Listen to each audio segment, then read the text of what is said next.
Wellman TV. Bobby Aguilar. Kabanata 811, Kabanata 811, ang samahan ng balisa. Siya, nakatakas talaga siya. Medyo hindi nasisiyahan ang mukha ni Barrett Hill. Masyadong mabilis ang pagsampal sa mukha na ito. Tungkol naman kay Kenneth Min, na malapit kay Bobby Aguilar, diretsyong nabigla siya hanggang sa tumalsik ng dugo. Si Bobby Aguilar ay malamig na tumingin kay Barrett Hill at sinabing, "Wala akong oras para sa iyo ngayon, magwala ka." Gayunpaman, sinabi ni Barrett Hill na may malamig na mukha, "Bobby Aguilar, si Emily Taylor ay napakahalaga sa amin, at hinding-hindi ako susuko. Kung gayon maaari kang mamatay." Agad na nagalit si Bobby Aguilar, at sumuntok. Kapansin-pansing nagbago ang mukha ni Barrett Hill. Masyadong mabilis ang suntok na ito, at wala siyang pagkakataong makaiwas. Kaya lang niyang itayo ang sarili at itaas ang kamao para salubungin ang suntok. Klang! Sumabog ang walang katulad na lakas ni Bobby Aguilar sa sandaling ito. Agad na nabasag ang kamao ni Barrett Hill. Si Bobby Aguilar, na parang baliw, ay humakbang muli. Hawak niya ang absolute beginning sacred fist, simple at brutal ang kanyang mga galaw. Ang diskarte ni Barrett Hill ay ganap na durog. Nang makitang paulit-ulit na binugbog ang Barrett Hill, hindi napigilan ng lahat na mapabuntong hininga. Isa siyang half-step martial sage, at talagang binugbog siya ng ganito. Boom! Hindi nagtagal, dama po ang kamao ni Bobby Aguilar sa dibdib ni Barrett Hill. Agad na binugbog si Barrett Hill, bumulwak ang dugo, at patuloy siyang umatras. Hindi ako maaaring magpatuloy sa ganito, o mamamatay ako dito. Mahinang ungol ni Barrett Hill. Sa sandaling ito, nagsimula siyang makaramdam ng takot. Isang half-step martial sage, natatakot sa isang marquee, hindi ito narinig. Boom! Habang nagmumuni-muni, muling hamampas ang kamao ni Bobby Aguilar. Nagmamadaling umiwas si Barrett Hill, tumama ang suntok sa lupa, at agad na nabasag ang buong lupa. Hindi ko na kayang gawin ito, kailangan kong umatras. Bulong ni Barrett Hill. Pagkatapos, sumigaw si Barrett Hill, "Lahat, umatras ngayon." Pagkatapos ihagis ang pangungusap na iyon, tumalikod si Barrett Hill at tumakbo. Bilang isang half-step martial sage, ang kanyang bilis ay natural nang hindi sinasabi.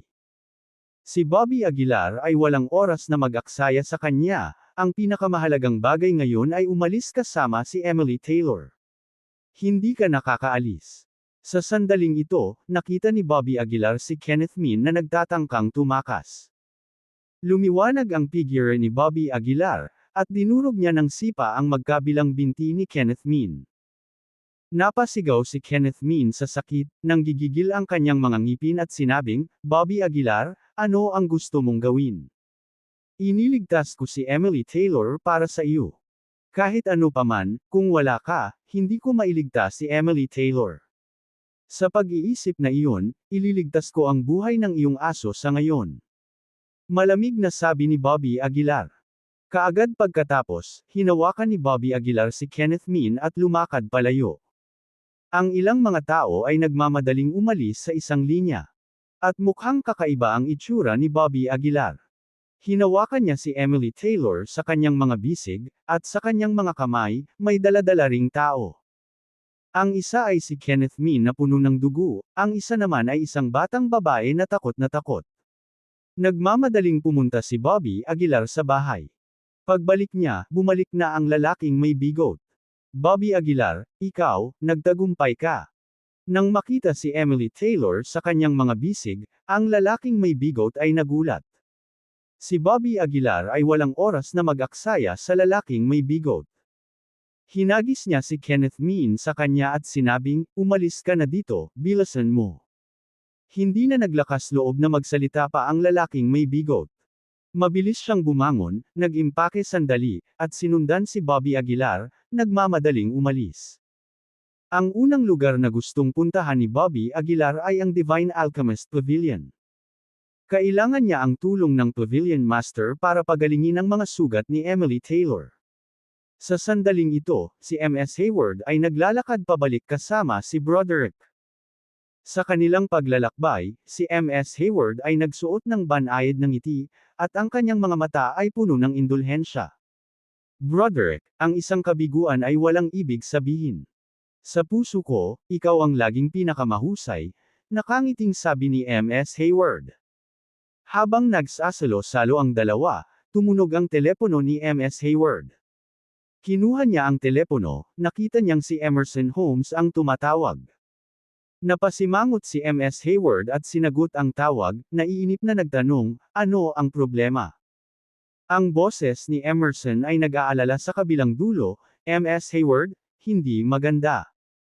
Bobby Aguilar. Bobby Aguilar, siya. Anong nangyari sa kanya? Sabihin mo sa akin. Nag-iba ang mukha ni MS Hayward, biglang may naramdamang hindi maganda. Nanginginig si Emerson habang nagsasalita, si Bobby Aguilar ay pumasok sa Capital City Martial Arts Association. Hindi ko alam kung ano ang ginawa niya, pero biglang namutla ang mukha ni MS Hayward. Nako, naloko kami. Biglang naintindihan ni MS Hayward, hinampas ang hita niya. Mukhang naguguluhan si Broderick at nagtanong, MS Hayward, anong problema? MS Hayward clenched her teeth and said, Broderick, bumalik ka muna. May aasikasuhin ako. Matapos iwan ang mga salitang iyon, tumakbo si MS Hayward. Nagmamadali siya hanggang sa Capital City Martial Arts Association. Nang makita ang mga bahid ng dugo kung saan-saan, lalong lumaki ang pagkabalisa ni MS Hayward. Anong nangyari sa lupa? Hinanap ni MS Hayward si Emerson Holmes at nagtanong kaagad. Umiling si Emerson Holmes, hindi ko alam. Na-knockout ako ni Bobby Aguilar at pagkatapos ay mas pumasok sa asosasyon. Sinuri ko ang mga surveillance camera, ngunit si Bobby Aguilar ay masyadong tuso. Lahat ng kagamitan ay nasira. Ang mukha ni MS Hayward ay namutla. Papasok ng mas malalim. Hindi kaya, ang ikalawang lihim na kaharian. Sa isiping iyon, nagmamadaling tumakbo si MS Hayward sa direksyon ng Second Secret Realm. Sa pasukan ng Second Secret Realm, mayroong isang pool ng dugo. Ang dugong ito ay nagmula kay Emily Taylor. Tapos na. Parang multo ang mukha ni MS Hayward. Sa sandaling iyon, muling tumunog ang telepono ni MS Hayward. At ang tawag na ito ay nagmumula sa mga nakatataas. Pagpupulong. Sa kabilang dulo ng telepono, mayroon pa ring dalawang maiikling salita. Si MS Hayward ay nagpunas ng pawis sa kanyang noo. Hindi na siya nagdalawang isip at dumiretso sa meeting room. Sa silid ng pagpupulong, ilang matataas na miyembro ang natipon. Ang kapaligiran ngayon ay tila napakabigat. Pagpasok pa lang niya sa meeting room, naramdaman ni MS Hayward na may mali. Nakuha na si Emily Taylor. Sa oras na ito, nagsalita ang isang nakatataas. Ano? Nangyari pa rin ang pinakamatinding takot ni MS Hayward. MS Hayward, paano mo pinangangasiwaan ang mga bagay-bagay? Alam mo ba kung ano ang ibig sabihin ng pagkuha kay Emily Taylor? Sigaw ng isa pang higher up. Talagang nakapasok si Bobby Aguilar sa Second Secret Realm. Kasalanan mo lahat ito. Nang inag si MS Hayward, paano niya nabuksan ang Second Secret Realm? Maraming paraan para buksan ang Secret Realm. Ito na ba ang oras para pag-usapan ito? Kung hindi dahil sa iyo, paano nahanap ni Bobby Aguilar ang Second Secret Realm? Anong krimen ang dapat kasuhan? Napaluhod si MS Hayward nang may malakas na kabog, nanginginig, ibabalik ko talaga si Emily Taylor. Hindi na kailangan. Malamig na sabi ng isang higher up. Pumili tayo ng iba. Hindi ka makakatakas sa responsibilidad para sa pagdukot kay Emily Taylor. Lumuhod si MS Hayward sa lupa, hindi nang ahas na magsalita pa. Sa oras na ito, nagsalita ang isang nakatataas, ayon sa mga patakaran, ikaw at ang iyong Heaven Swallowing Python ay dapat mamatay. Ngunit kung isa sa alang-alang ang iyong maraming taon ng trabaho para sa Capital City Martial Arts Association, maaari naming iligtas ang iyong buhay. Dapat mong harapin ang Heaven Swallowing Python mismo. Ang pagkakaroon nito ay makakaapekto sa iyong mga desisyon. Kabanata 812, Kabanata 812, ang pamilya Taylor ay nangangailangan ng tulong sa lungguhit isa. Nang marinig ito, natarante si MS Hayward.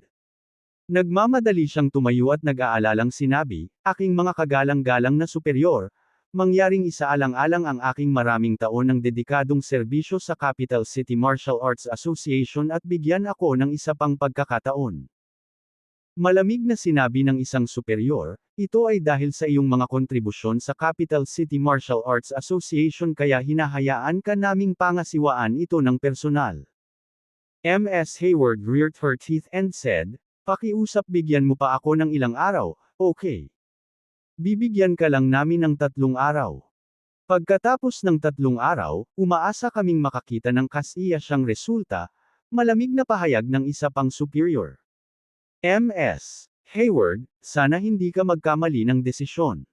Matapos iwanan ang mga salitang ito, dahan-daang nawala ang superior, naiwan si MS Hayward na nakatayo doon, nalilito sa pag-iisip. Nangilid ang luha sa mga mata ni MS Hayward, dahil hindi niya inaasahan na magiging ganito ang kahihinatnan. Bobby Aguilar. Kasalanan mo ang lahat. Bobby Aguilar. Umalangaw-ngaw sa buong silid ang galit na boses ni MS Hayward. Pag-uwi niya, sabik na naghihintay si Broderick sa kanya.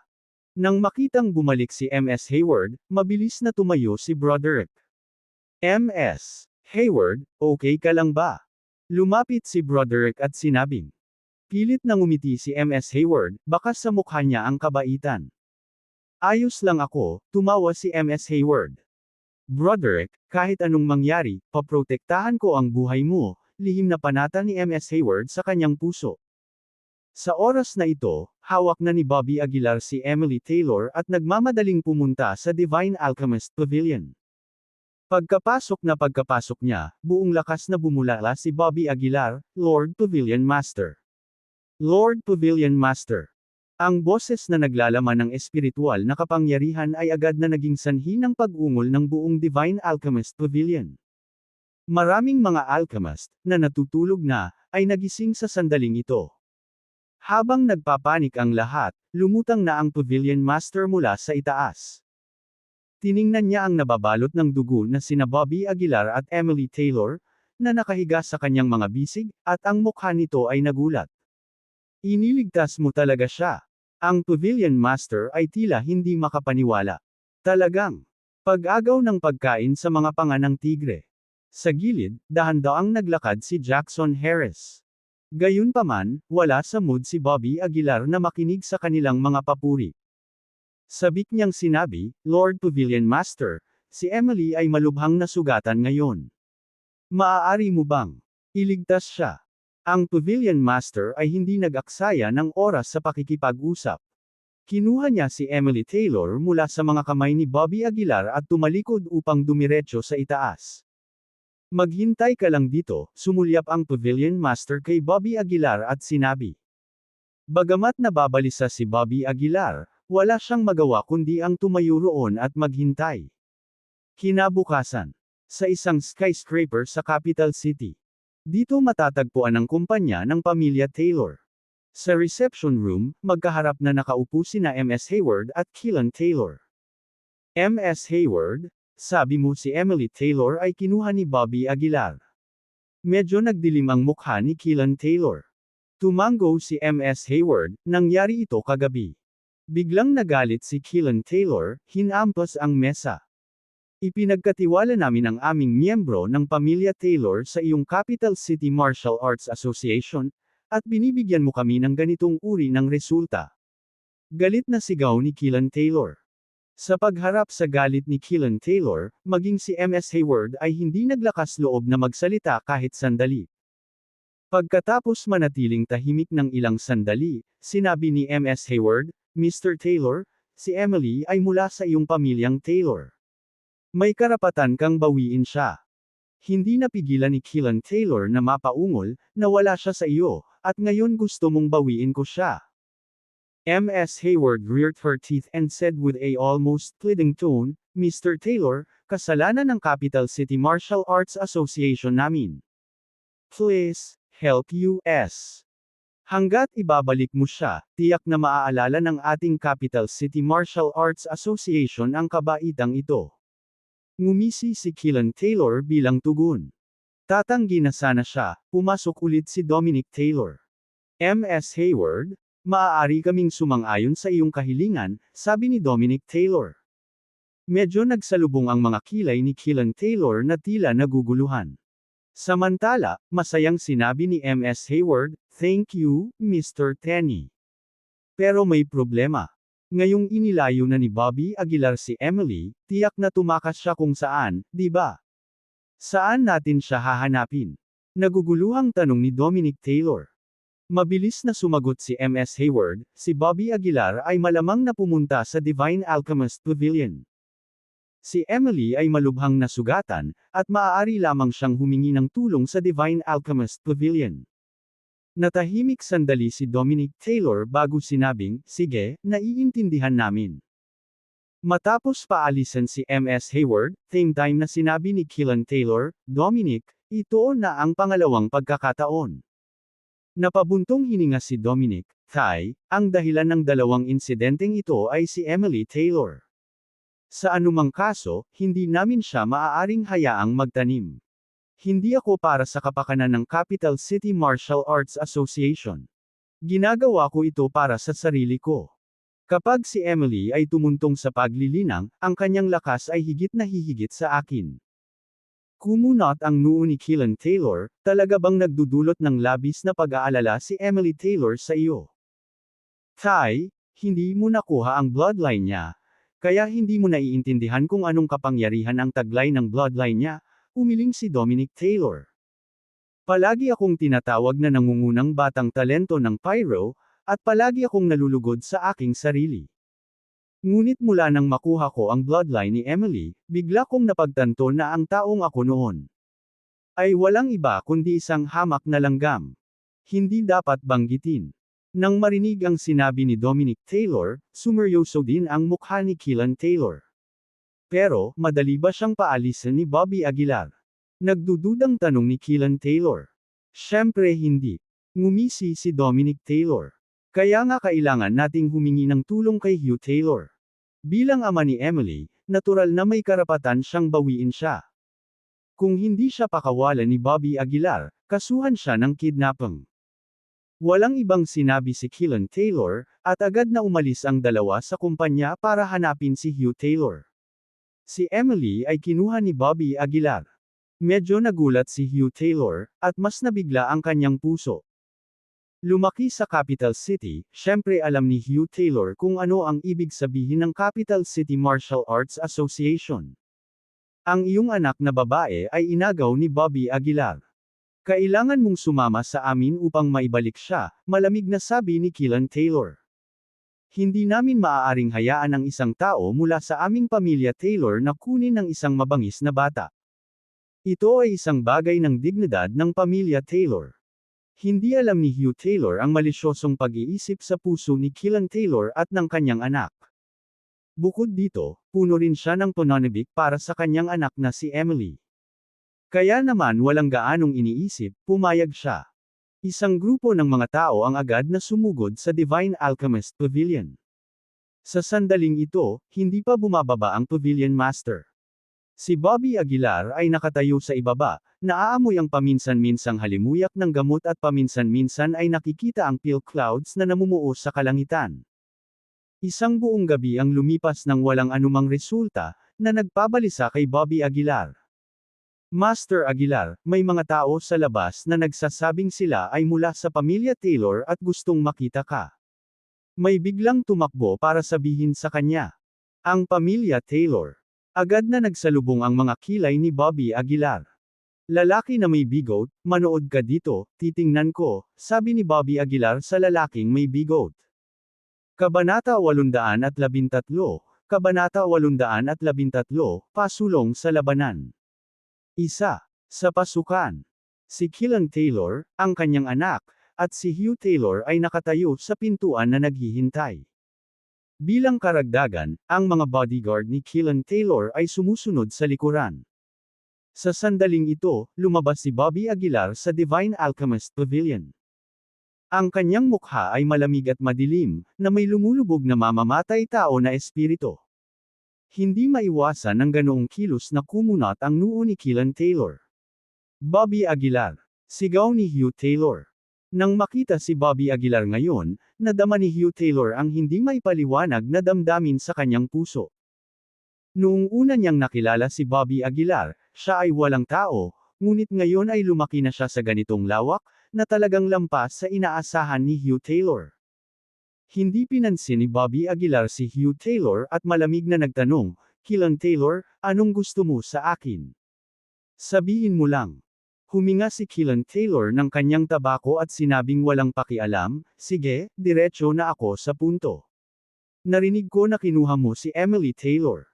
Ngumisi si Bobby Aguilar, "Ano ba ang nangyayari sa iyo?" Malamig na sinabi ni Killan Taylor, "Si Emily Taylor ay miyembro ng pamilya Taylor. Ano sa palagay mo?"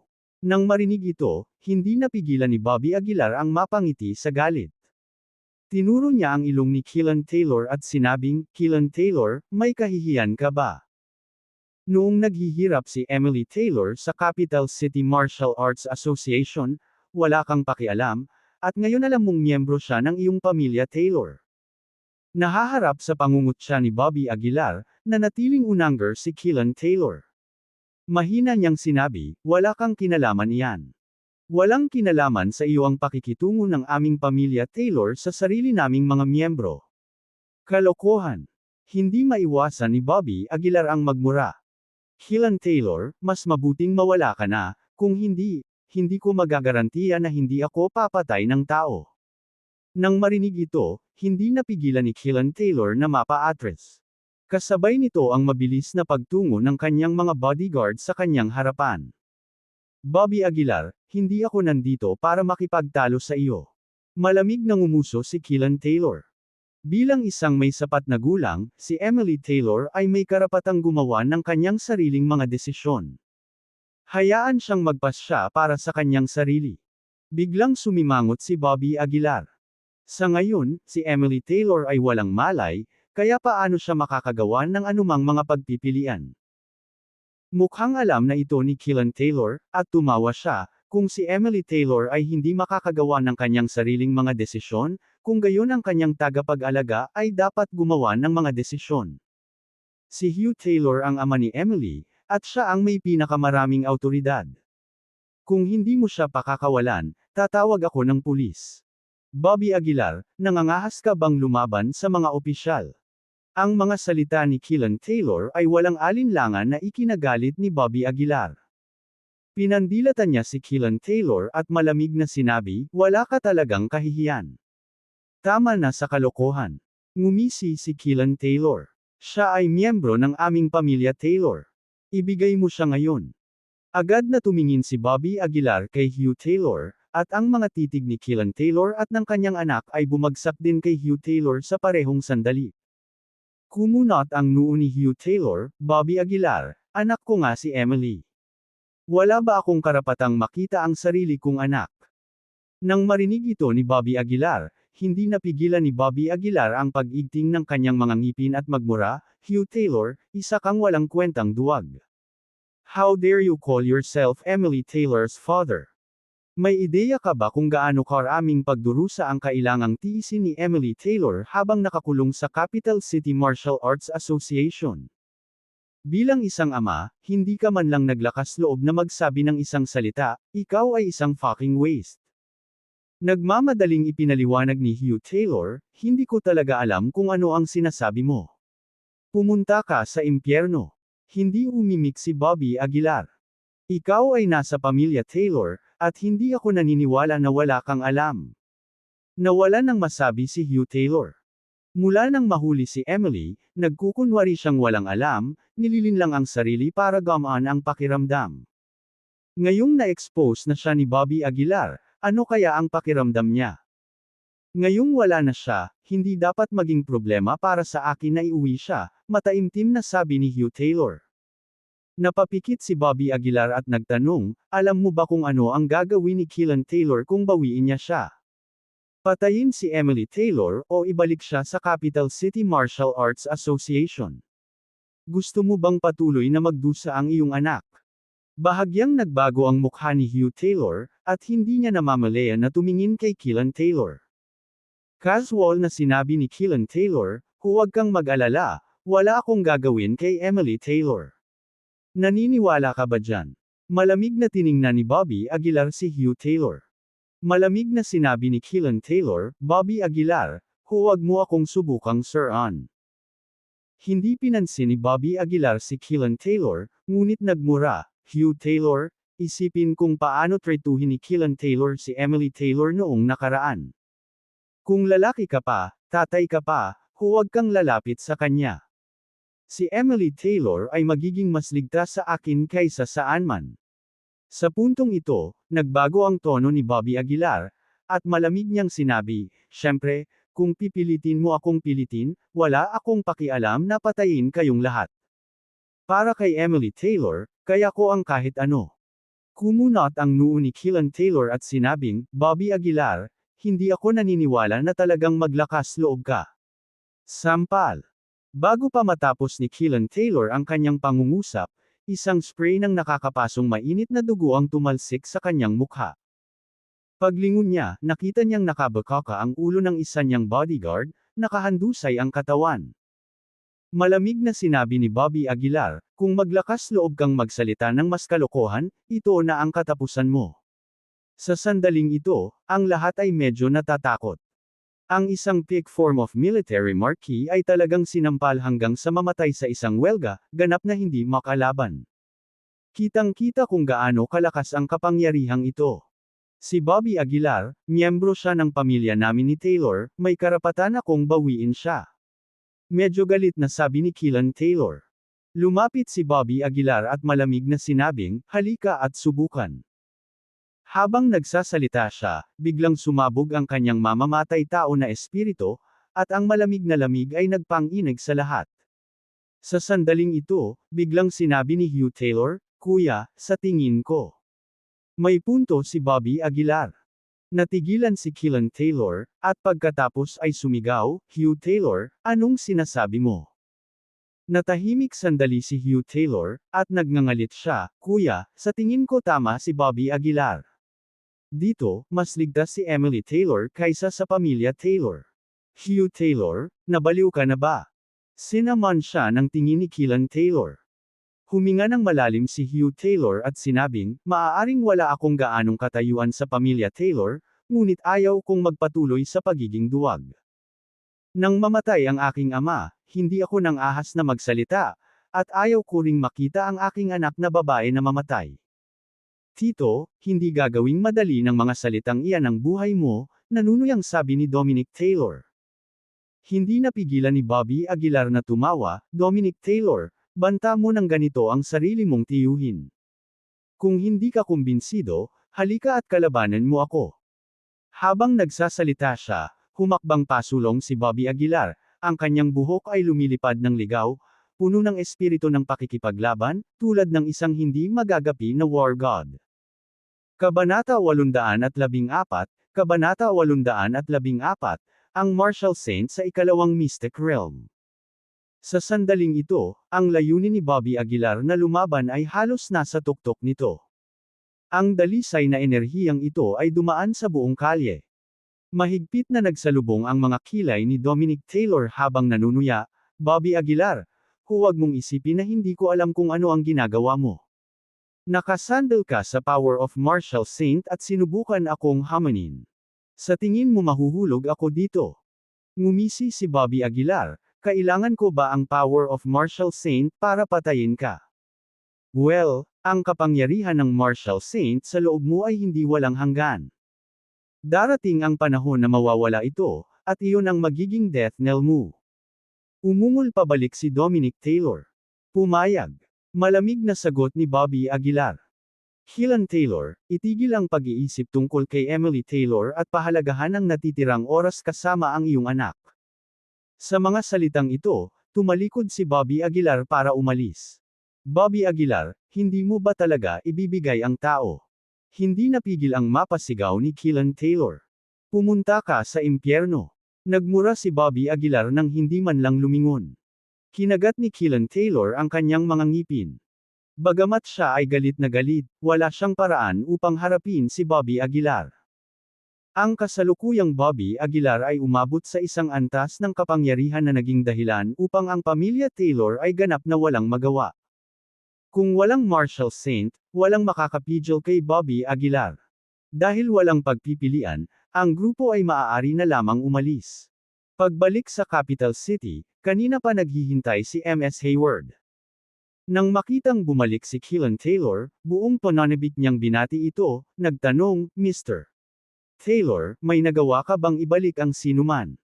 Hindi napigilan ni Keelan Taylor ang pagmumura, hindi. Hindi nagpapakita si Bobby Aguilar ng mga senyales ng pagpapaalis sa sinuman.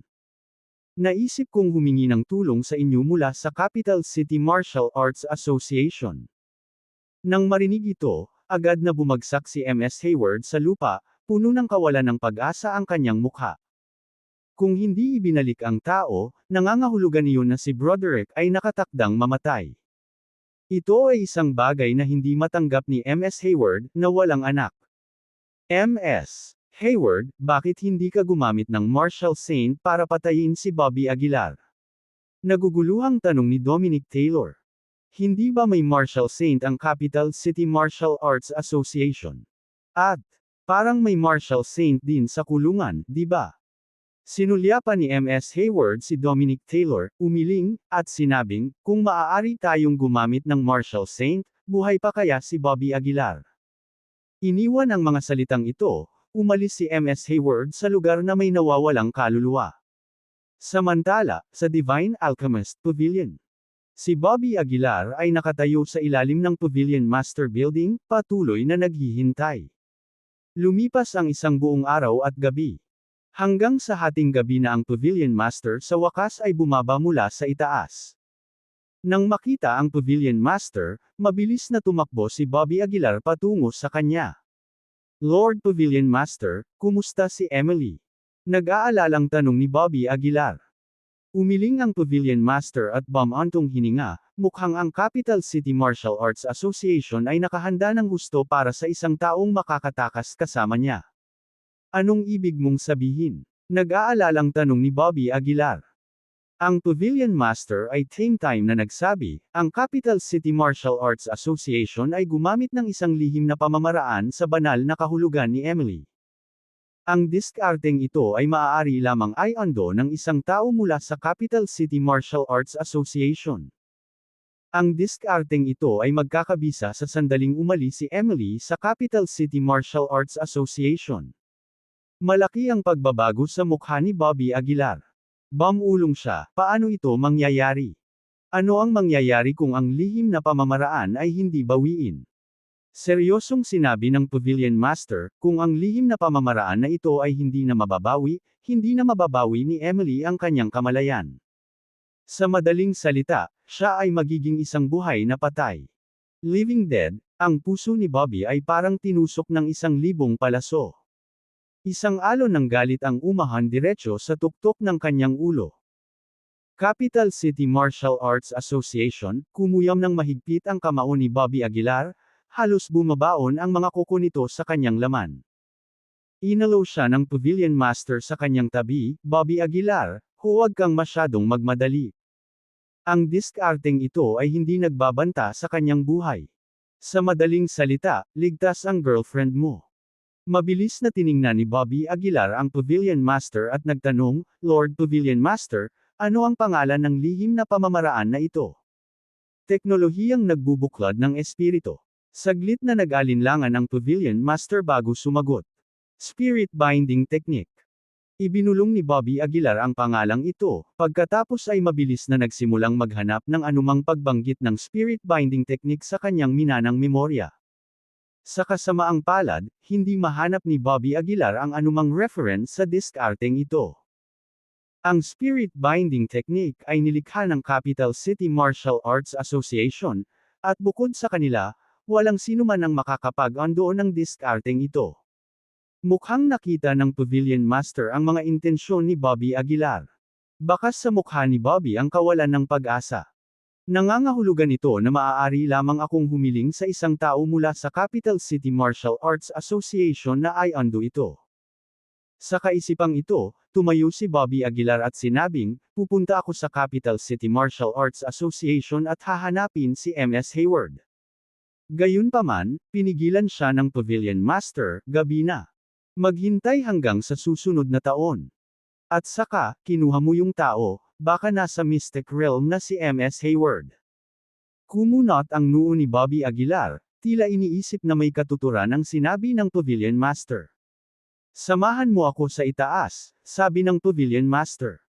Tumango si Bobby Aguilar, pagkatapos ay sumunod sa Pavilion Master, bahagyang tumalon sa itaas na palapag. Sa itaas na palapag, si Emily Taylor ay nakahiga sa isang medicinal pool. Ang kanyang buong katawan ay nabasa sa panggamot na likido, at isang maliit na patak ang dumausdad sa kanyang balat. Nang makita ito, hindi mapigilan ni Bobby Aguilar na makaramdam ng kirot sa kanyang puso. Siya ay sumulong, lumuhad sa isang tuhod sa harap ni Emily Taylor. Emily, hintayin mo ako. Gigisingan kita sa lalong madaling panahon. Hintayin mo ako. Hinawakan ni Bobby Aguilar ang kamay ni Emily, puno ng sakit ang mukha nito. Inalaw siya ng Pavilion Master sa kanyang tabi, na iligtas mo na siya mula sa Mystic Realm, hindi mo na kailangang sisihin ang iyong sarili. Huminga ng malalim si Bobby Aguilar at tumayo. Puno ng determinasyon ang mukha niya.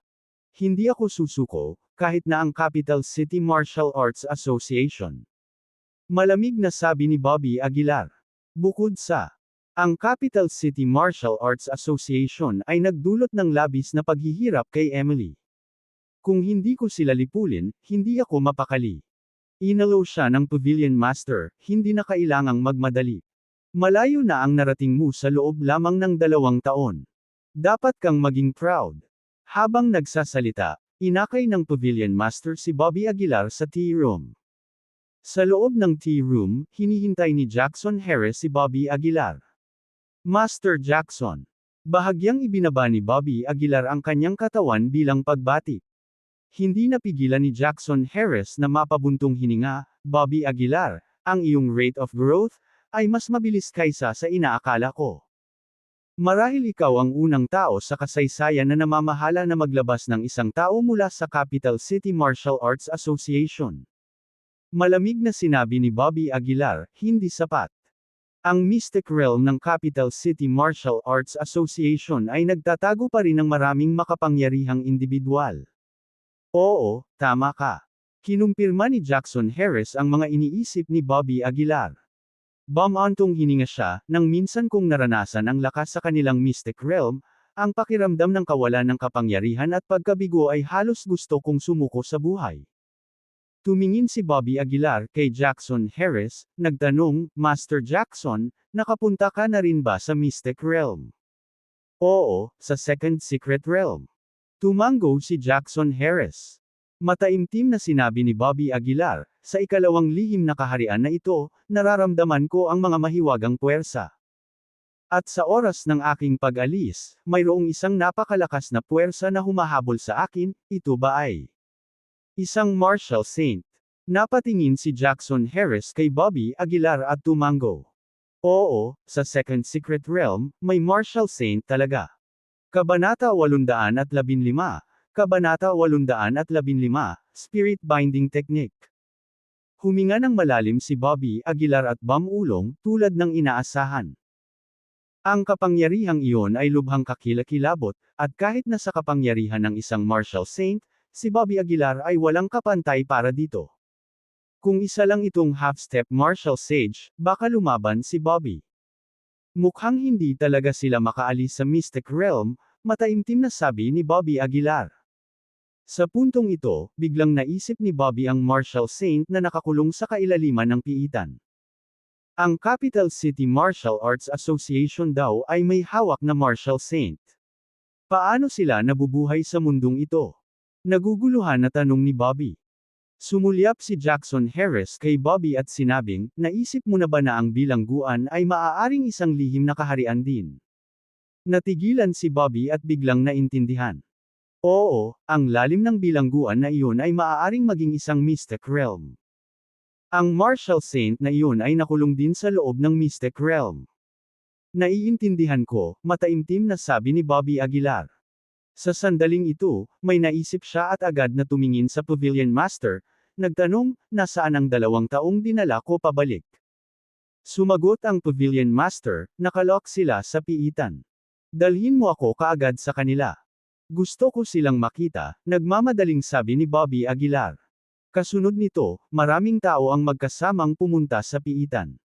Sa pagbukas ng tarangkahan ng piitan, nakita ni Bobby si Kenneth Min, pati na rin ang babaeng inilabas niya mula sa Second Secret Realm, na nakalok sa ibaba. Kumunot ang noo ni Bobby, kinuha ang kamay ng dalaga, at hinayla siya palabas ng piitan. Hindi kita sasaktan. May itatanong lang ako, tinignan ni Bobby ang luhaang babae at sinabing. Mabilis na tumango ang dalaga, puno ng luha ang malalaking mata. Lord Pavilion Master, makakahanap ka ba ng lugar na matutuluyan niya? Tanong ni Bobby. Bahagyang tumango ang Pavilion Master, tumingin sa babae, at sinabing, sumunod ka sa akin. Sa sandaling ito, bumagsak ang tingin ni Bobby kay Kenneth Min. Dapat alam mo kung bakit kita hinahanap, malamig na tanong ni Bobby. Tumingin si Kenneth Min kay Bobby at ngumuso, paano ko malalaman? Kung hindi mo alam, hayaan mong sabihin ko sa iyo, malamig na sabi ni Bobby. Sabihin mo sa akin kung paano buksan ang Secret Realm, at mailigtas ko ang iyong buhay. Nang marinig ito, hindi napigilan ni Kenneth ang mapatawa, Bobby Aguilar, huwag mong isipin na hindi ko alam. Kahit sabihin ko sa iyo, papatayin mo pa rin ako. Nagsalubong ang kilay ni Bobby. Gaya nga ng sinabi ni Kenneth, sa kasalukuyang estado ng pag-iisip ni Bobby, hindi niya ito patatawarin. Ngunit para sa kapakanan ni Emily Taylor, huminga pa rin ng malalim si Bobby at sinabing, pangako, basta sasabihin mo sa akin, ililibre kita. Tiyak na nananaginip ka. Kakaunti lang ang mga tao sa mundong ito na maaaring magbukas ng Mystic Realm. Hanggat hindi ko sinasabi sa iyo, at least makakapagligtas ako ng isang buhay. Ngumisi si Kenneth. Sa tingin mo ba tanga ako? Kung sasabihin ko sa iyo, ibig sabihin na wala na ako ng halaga. Sa oras na iyon, isa lang ang kamatayan ko. Malamig na tumawa si Bobby Aguilar, marami kang alam, ngunit sinasabi ko sa iyo na lagi kong tinutupad ang aking salita. Basta't sinabi mo sa akin, ipinapangako kong ililibre kita. Hindi ako 3 taong gulang na bata, tumalikod si Kenneth Min. Malamig na sinabi ni Bobby, kung ganoon, kailangan kitang patayin. Pagkasabi nito ay umilo ang palad ni Bobby habang papalapit kay Kenneth. Sa pagkakataong ito, bagamat natatakot si Kenneth, nakapikit pa rin siya, nang gigigil ang mga ngipin at nanatiling tahimik. Bumungad sa kanyang mukha ang liwanag ngunit kalaunan ay dahan-daang nawala. Stubborn ka talaga, malamig na sabi ni Bobby Aguilar. Ngunit mayroon akong maraming oras, at darating ang araw na bubuksan mo ang iyong bibig. Pagkasabi nito ay umalis na si Bobby sa piitan. Sa ngayon, wala siyang oras na sayangin kay Kenneth Min at kinailangan niyang hanapin si MS Hayward sa lalong madaling panahon upang makahanap ng paraan upang ma-unlock ang spirit binding technique. Hindi nakatulog si Bobby Aguilar buong gabi. Ang langit ay naging puti ng tiyan ng isda. Humikab ang lalaking may bigot at lumabas ng kwarto. Sok, hindi ako nakatulog ng isang kindat. Ungol ng lalaking may bigot. Nang makita siya, tumayo si Bobby Aguilar at sinabing, samantalahin ang ilang araw na ito para gumawa ng teleportation formation para sa akin. Pagbuo ng teleportasyon. Sumimangot ang lalaking may bigot, saan? Immortal Slaying Sect, mataimtim na sabi ni Bobby Aguilar. Ang Capital City Martial Arts Association ay hindi pa kumikilos laban sa akin, hindi dahil gusto nila akong palayain, ngunit dahil hinihintay nilang mawala ang aking power of martial saint. Kaya kailangan kong maghanap ng mapagtataguan. Napakamot ng ulo ang lalaking may bigot at sinabing, sige. Tinapik ni Bobby Aguilar ang kanyang balikat at sinabing, salamat, kapag naging invincible ako balang araw, gagawin kitang crown prince. Tumalikod na siya at umalis pagkatapos niyang sabihin iyon. Capital City. Bakas sa mukha ni MS Hayward ang lungkot at sakit. Nakatayo siya sa harap ng kwarto ni Broderick, bakas sa mukha niya ang bakas ng luha. Sa sandaling ito, itinulak ang pinto, at lumabas si Broderick. Ms. Hayward, bakit ka nandito? Kinusot ni Broderick ang kanyang mga mata at sinabing. Pinunasan ni Ms. Hayward ang kanyang mga luha at ngumiti, wala lang, gusto lang kitang tingnan. Ms. Hayward, anong problema? Tanong ni Broderick na may halong pagkalito. Ngumiti si Ms. Hayward at sinabing, okay lang ako. Sinalubong ni Broderick si Ms. Hayward sa silid at binuhusan siya ng isang basong tubig. Ms. Hayward, kung may mali, dapat mong sabihin sa akin. Nagsalubong ang kilay ni Broderick, puno ng pag-aalala ang mukha. Hinawayway ni Ms. Hayward ang kanyang kamay. Sa puntong ito, bigla siyang tumangala at nanginginig, Broderick, pwede mo ba akong tawaging nanay? Natigilan si Broderick, saka lumuhad kaagad sa harap ni Ms. Hayward at sumigaw, Nay! Agad na tumulo ang luha sa mga mata ni Ms. Hayward. Ang nanginginig niyang mga kamay ay hinaplos ang ulo ni Broderick, nakangiti, magandang anak. Magandang anak. Kahit ano paman, hindi kita hahayaang mamatay. Natapos siyang magsalita at naglabas ng bank card sa kanyang dibdib at ibinigay kay Broderick. Broderick, kunin ang bank card na ito at umalis sa capital city, umalis sa Pyro, mas malayo, mas mabuti. Hinawakan ni Ms. Hayward ang kanyang ulo, puno ng pag-aatubili ang boses nito. Lalong nagsalubong ang mga kilay ni Broderick. He looked at Ms. Hayward skeptically, Ma, what's going on? Can you tell me? Mahina na ikanaway ni Ms. Hayward ang kanyang kamay, bumantong hininga, kasalanan ko ang lahat. Hindi ko dapat hinayaan na madamay ka dito, lalo pat tumaya sa anumang bagay kasama ang Bobby Aguilar na iyon. Hindi, ito ang pinili ko, sabi ni Broderick na nag-aalala. Mom, tell me what's happening, okay. I'll face it together with you. Dapat ay ang mga nakatataas ng Capital City Martial Arts Association ang gustong makipag-ayos sa iyo. Sa sandaling ito, isang boses ang nagmula sa labas. Paglingon nila, nakita nila si Bobby Aguilar na naglalakad palapit sa kanila. Nang makita si Bobby, mabilis na tumayo si Broderick, malamig na sinabi, Bobby Aguilar, ano ang sinusubukan mong gawin? Sinulyapan siya ni Bobby at sinabing, hindi kita kalaban, save your energy. Pagkatapos sabihin iyon, si Bobby ay humiga sa mesa, umupo, at nagsalin pa ng isang tasa ng tsaa. Ms. Hayward, hindi ako nandito para makipagtalo sa iyo ngayon. Humigop ng tsaa si Bobby. Malamig na sabi ni Ms. Hayward, ano ang gusto mo? Natawa si Bobby Aguilar, gusto kong malaman ang paraan para makawala sa spirit binding technique.